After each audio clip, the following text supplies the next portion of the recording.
भारत का एक ऐसा नौजवान जो जातिगत आधारित बंटवारे का सख्त विरोधी था, जो कलकत्ता के एक प्रतिष्ठित घराने से ताल्लुक रखता था, चाहता तो जीवन में हर उस दुष्कर वस्तु को प्राप्त कर सकता था, मगर उसने राष्ट्र को सर्वोपरि रखा और भारत के पहले मंत्रालय से इस्तीफा दे दिया, सिर्फ इसलिए कि वो एक निशान, एक विधान और एक संविधान का प्रबल समर्थक था।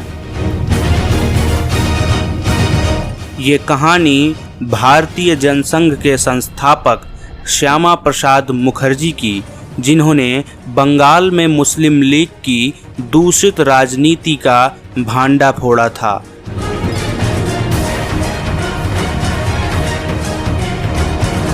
श्यामा प्रसाद मुखर्जी का जन्म कलकत्ता के एक अत्यंत प्रतिष्ठित परिवार में हुआ था।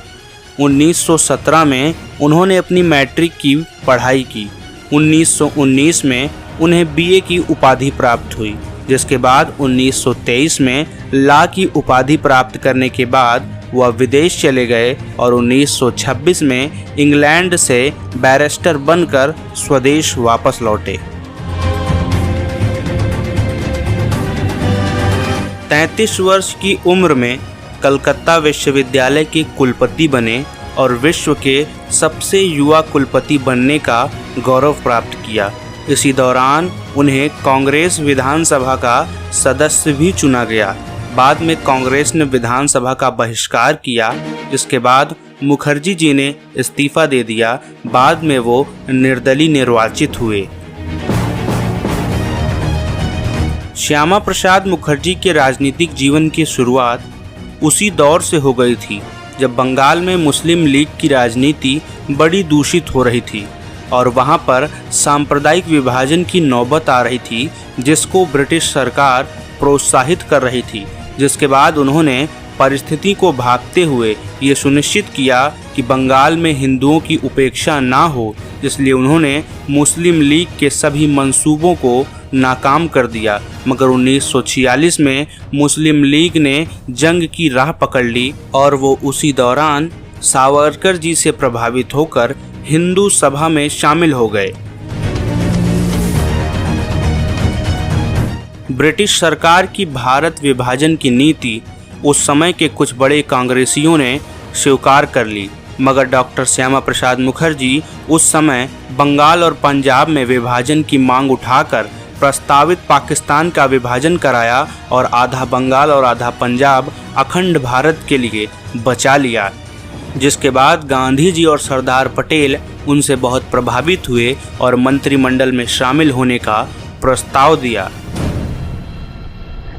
जिसके बाद मुखर्जी जी ने धारा 370 को हटाने की जोरदार वकालत की, मगर उनके इस प्रस्ताव पर किसी ने भी खास ध्यान नहीं दिया।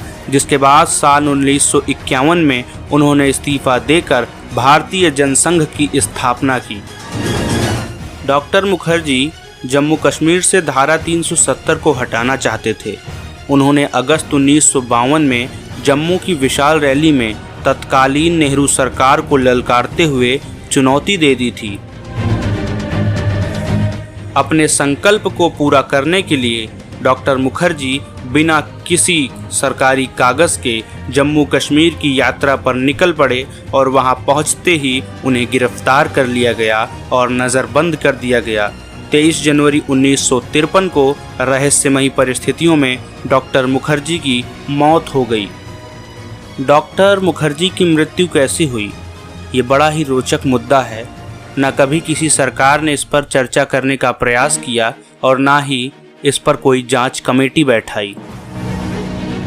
मगर जो भी हो, आखिरकार डॉक्टर मुखर्जी के देखे गए सपने को उनकी मृत्यु के 66 वर्ष बाद उन्हीं के द्वारा लगाए गए एक बीज, जो कि आगे चलकर भाजपा में परिवर्तित हो गया, जिसने 5 अगस्त 2019 को जम्मू कश्मीर से धारा 370 को हटाकर जम्मू कश्मीर को भारतीय गणराज्य में विलय कर लिया और मुखर्जी जी के सपने को साकार कर दिया।